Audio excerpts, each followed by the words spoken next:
Hey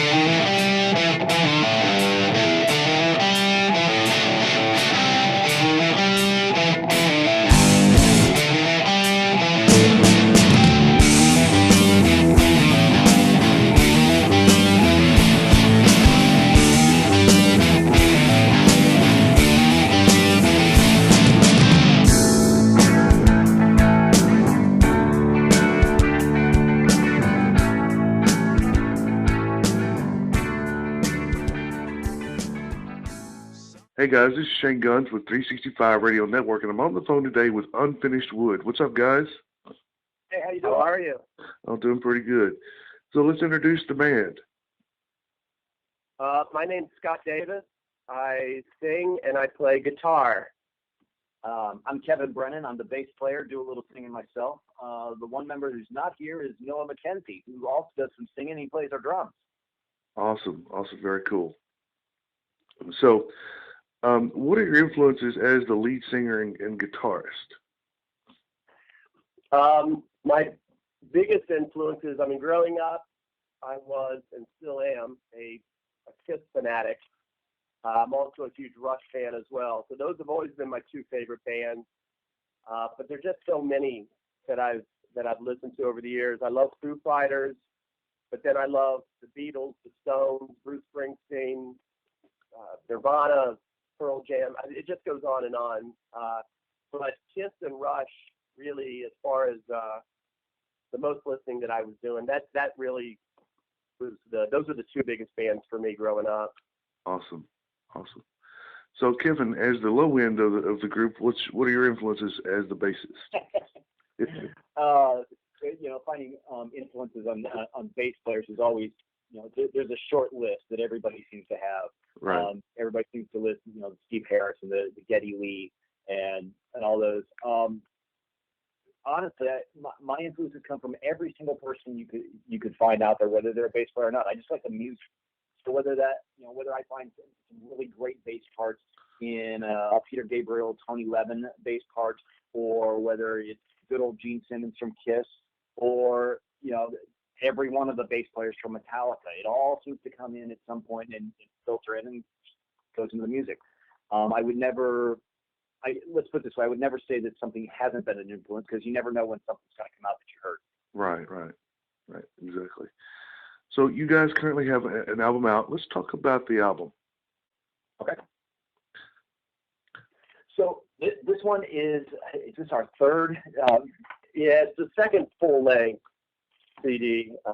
There was a 5-song EP that came out several years ago, but those 5 songs later came out again on the first full-length. So yeah, this one is the first full-length CD.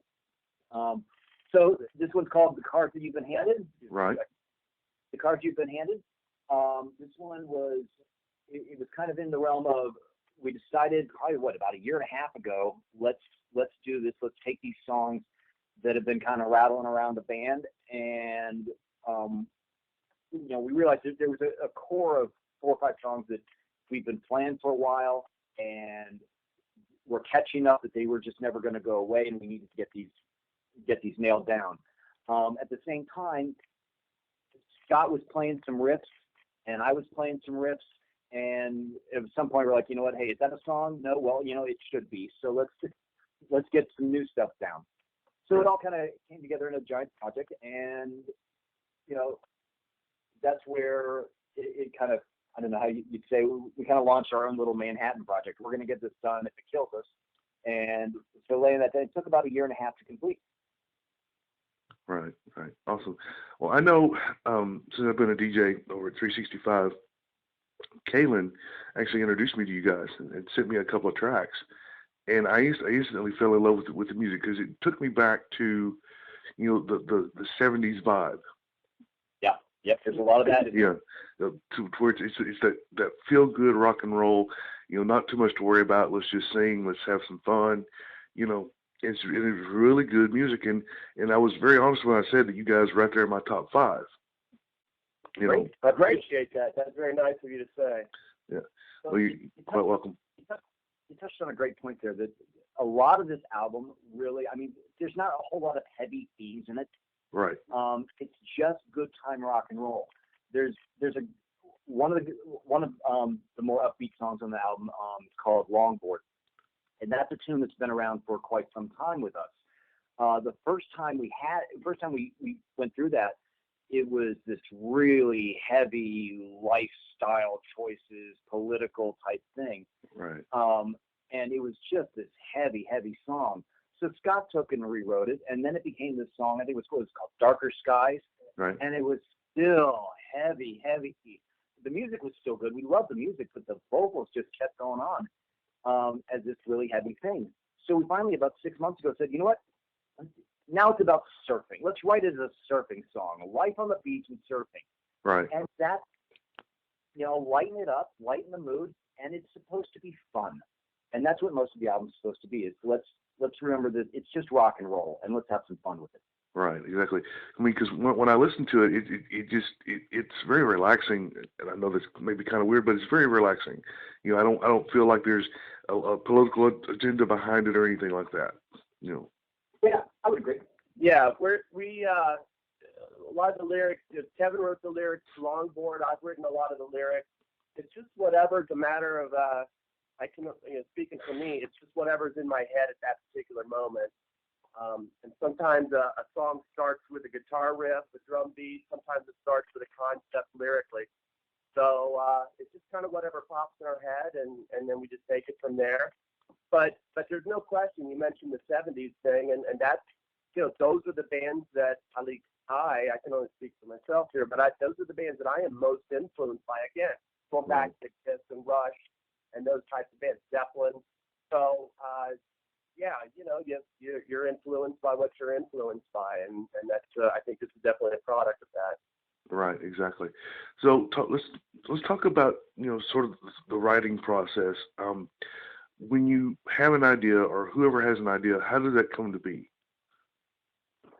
Typically, it usually starts with Scott. Scott's notorious for bringing up, hey guys, he'll bring it to us and say, hey, look, here's a chord progression, here's a basic lyric to this, and here's a chorus to it, and that's the kind of the embryonic foundation of the song.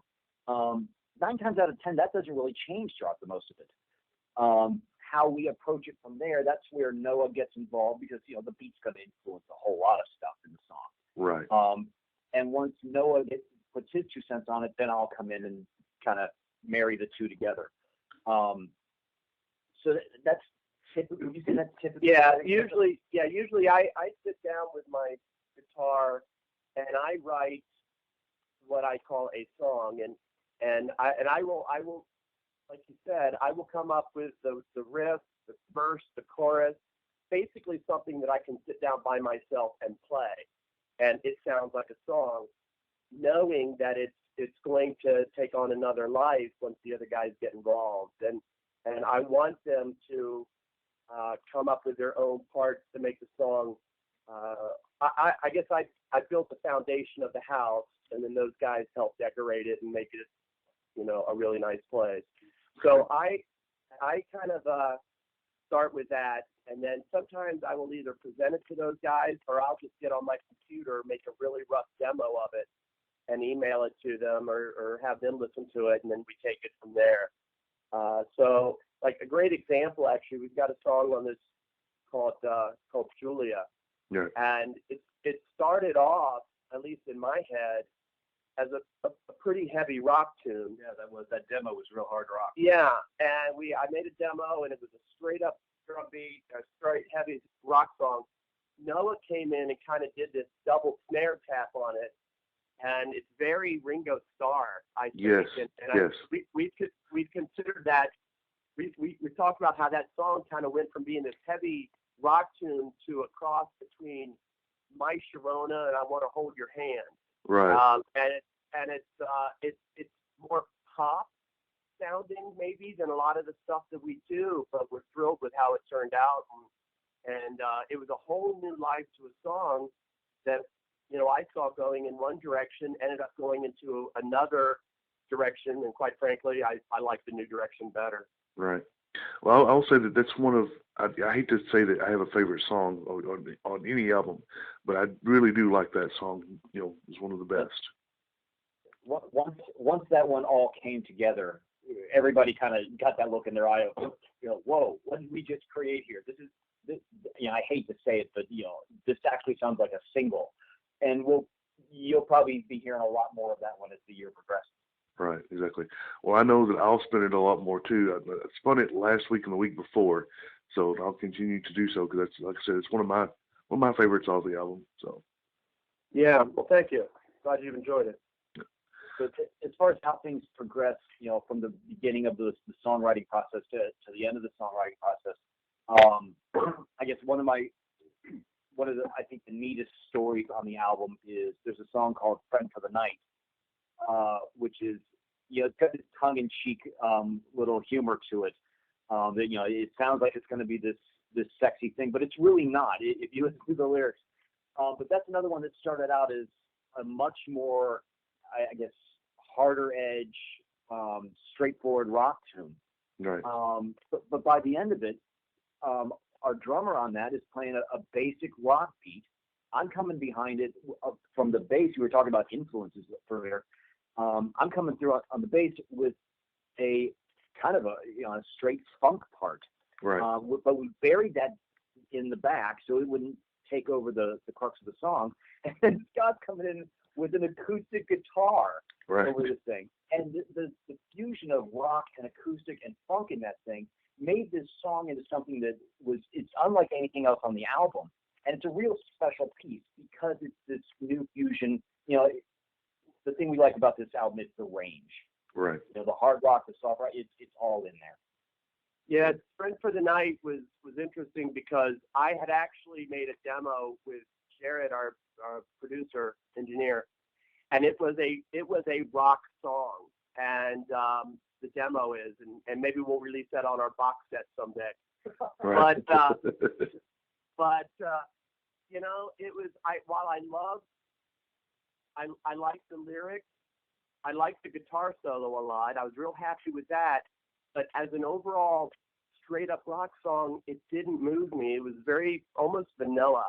And I was racking my brain trying to figure out what to do with the song to make it just a little bit more interesting. And I was brainstorming any idea I could, going so far to say, well, maybe we should just do it as a reggae song. I mean, that's how wild I was getting with my thought process. Well, I was sitting in my house one day with my wife and daughter, and I just had the acoustic. We're just hanging out in the living room, and I had my acoustic guitar, and not really having a hardcore practice session, just kind of tinkering on it. But I started playing the riff to this song that I already had, "Friend for the Night," on the acoustic, and it kind of struck me: what if we kept, the song the way it is, have an electric guitar solo, but have that rhythm guitar, instead of being electric and me in a rock song being acoustic. I remember I immediately texted Kevin and said, "What do you think of this idea?" And he responded, I'll never forget, he responded with, "If we're half the musicians we claim to be, we have to at least try it." Right. And so he and I got together, and I was on the acoustic, and he was laying down the bass line, and I was singing, and it took on another vibe that I was much more happy with compared to when it was a straight up rock song. The song to me reminds me, it's kind of got that sound of just some guys, some friends hanging out on the front porch in a jam session. One guy's got a guitar, one guy's got, a small drum kit, and it's a very relaxed sounding tune, I think. Right, exactly. And he's right about the lyrics. The title is purposely supposed to be misleading. When you hear the name "Friend for the Night," there's one image I think that automatically goes in your mind. But quite frankly, when you read the lyrics, you realize it's not about that at all. It's not a sexual escapade at all. It's about a conversation with a stranger. And it was it's actually an event that actually happened to me a long time ago, and it impacted me enough to write a tune about it. So right. Yeah, we're real happy with how that one turned out. Yeah, very nice. Well, like I said, the album itself, and you guys asked me to do a review, and I'm working on that. The album itself, I'll leak a little bit here, is one of those albums where you just kind of put it in and you turn everything else off and you just listen. Mm-hmm. Mm-hmm. And like I said, it makes you feel good. There's not a heavy tone at all. that I can really pick up on. Like I said, there's no political agenda. There's nothing that would cause you to feel any sort of angst or anger or anything like that. You just listen, and you just want to sit back with a glass of lemonade on the front porch. Yeah, and that's considering we've got a song on there called Chicken Hawk. There's a little bit of tongue in cheek to a lot of everything we're doing. Right. The main thing is not to take yourself too seriously. Right. When you've got a song like Chicken Hawk that is based around a Warner Brothers cartoon, right? And then if you're looking for deeper meaning in that, maybe you need to, we got another couple CDs you should listen to. Right. Then a couple songs later, the final song on the album is Prepare. And that one does have some deeper meaning to it, but it's not really shoved down your throat. It's kind of, hey, here's some thoughts. Here's where your mindset is. And I know that Scott's got some very specific ideas of the meanings behind that song. I prefer to let it mean whatever you need it to mean. Right. It doesn't, the more vague you are, the more it can apply to anyone. Right, exactly. Right. You're not really singling anybody out in that song. So I like that about your music. So, okay. So no, I don't think Prepare has a specific meaning to it. No, I mean, Prepare, I certainly had something in mind when I wrote those lyrics. I mean, to me, it's just wondering about what the future is going to hold. And I think that's a pretty general concept that most people have running through their head at times. What's going to happen in the future? I got to face the future, and quite frankly, I'm excited about it. So right. It sounds like kind of a melancholy tune, and maybe in some ways it is, but it's really meant to be more optimistic, quite frankly, than pessimistic. So right, exactly. I just decided to put it. That music to that tune, by the way, was something I wrote years and years ago. When I first started playing, or early in my playing days, it had dawned on me that I had never, at that point, done any finger picking on my guitar, and I figured, well, the best way to learn how to finger pick is to write a song that has nothing but finger picking in it. Right. So I wrote this little instrumental piece. I remember I called it The First Time, just because it was the first time I was finger picking. I thought that was so clever. But I wrote it. It was just the music, and actually the music to that original tune, which I never recorded, never did anything with. It was just always kind of in my back of my brain. But it was longer than what the actual Prepare tune turned out to be. And then when we were getting ready for this record, I knew we needed another song, and I was playing around with that, and I thought, well, why don't I just put some lyrics over it? And, our first full-length CD, Is It Just Me, was the name of that one. And there's a song on there called Breath, and it's kind of a slow acoustic tune that we ended the record with. And so we thought, well, this is a good way to end this record with, and as well, kind of a relaxing tune as opposed to some of the heavier stuff that came earlier in the record. Right, exactly. So, where can we find your music? Oh, we have this list. Okay, so let's name it off. CD Baby. They've got physical CDs and they got the CD downloads. We're at Amazon. We are on Amazon. Both of our full-length CDs are there as well. So it's physical and download, digital download. We're of course on iTunes. Okay. That's one of your main destination stops. We are on the Google Play. Okay. And let's see, where else are we? Yeah, we're on Spotify. We're on a lot of places. Quite frankly, I don't know where all of them are. What is it? SoundOut. Yes, SoundOut. Yeah. So it's funny because every now and again someone will tell us, "Hey, we just heard you on this such and such website. Didn't even know we were there, but we are." So going through CD Baby, they send it out. They send out your music to so many different places. It's kind of hard to keep track, but I mean it's not difficult to find. If you're going to do just a Google search for Unfinished Wood, you might want to add band to it. Otherwise, you're going to get some Amish furniture stores or some right. other things as well that you may not want to be looking up. So Yeah, so I don't think we're difficult to find Right. Okay. online, but iTunes, Amazon, and CD Baby are certainly the big ones. Okay. Well, now that I know that your other album is out there, I'm gonna go get it myself. So there you go. Terrific. Yeah, we've had a lot of nice people, or not a lot of people saying nice things about that one as well, and it's been great. You know, really, it's in the last few years, like 2 or 3 years, suddenly the internet radio has kind of picked up on us a little bit, and it's been great, especially the 365. You guys over there have been so good to us because, I mean, every time I check the Twitter feed, I get another notification that we're getting played again. It's just been great, and we've been getting a lot of really nice response, and it's been a lot of fun. Awesome. By the way, if you want a little bit of a preview of the last album, don't forget to head over to YouTube. We've got a channel on YouTube that's got at least 5 or 6 of the videos that we shot from that album. Okay. So you'll hear a lot of stuff there, but I got to say, there's a lot more stuff on that album than there are videos for, and there's 10 choice cuts on there. Yeah. Yeah, I'm more of a physical copy guy, so like, get a CD and I immediately go put it in the truck and go listen. So. Yep. Yeah, I hear you. That's the way I am too. I almost never download albums. I want the item in my hand. I want the liner notes. I want to read the lyrics. You know, it goes back to when I was a kid doing that. That never really got out of my system. Right. Well, me either, because matter of fact, I just got the new Metal Church album in the mail. Got the physical copy, and just like I did, when I was a kid, I opened it up and read the liner notes first. Isn't that great? There's just some things that just don't go away, and I'm the exact same way. And I don't know if that dates all of us, but remember this is a 70s rock album. Right. It's got 70s rock, it's got 80s rock, it's that big bombastic type of thing, and that's where we all came from back right. when rock was fun. And you went and you got the album with a CD or the cassette, and you put the thing on, and you spent a half an hour just sitting there, looking at the liner notes. Right.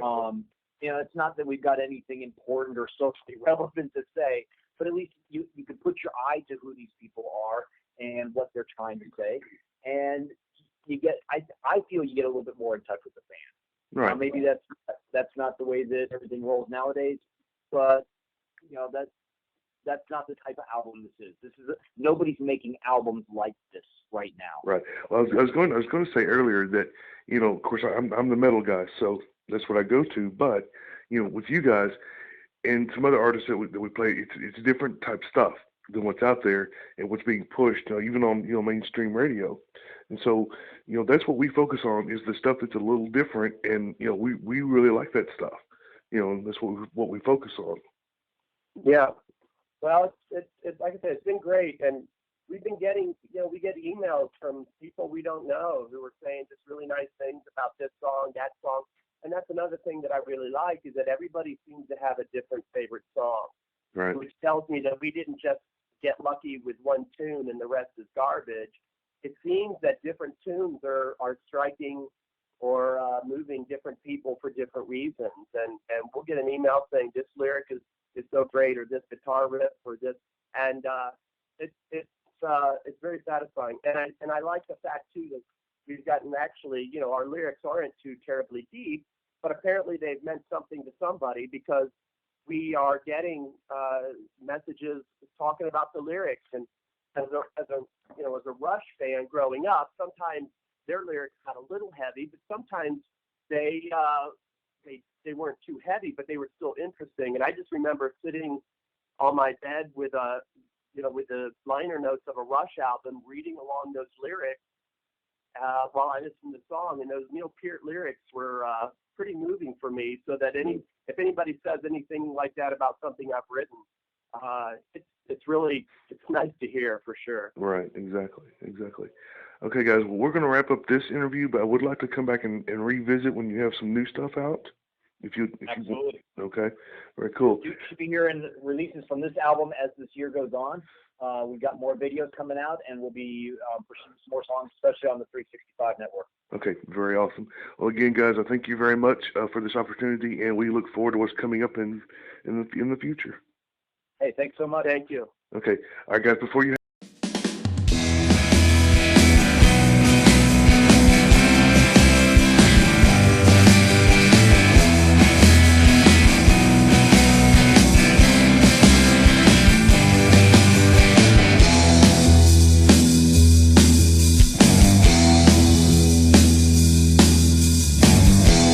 I'm watching the passing days. I'm getting pretty set in my ways and I'm feeling strong. You're still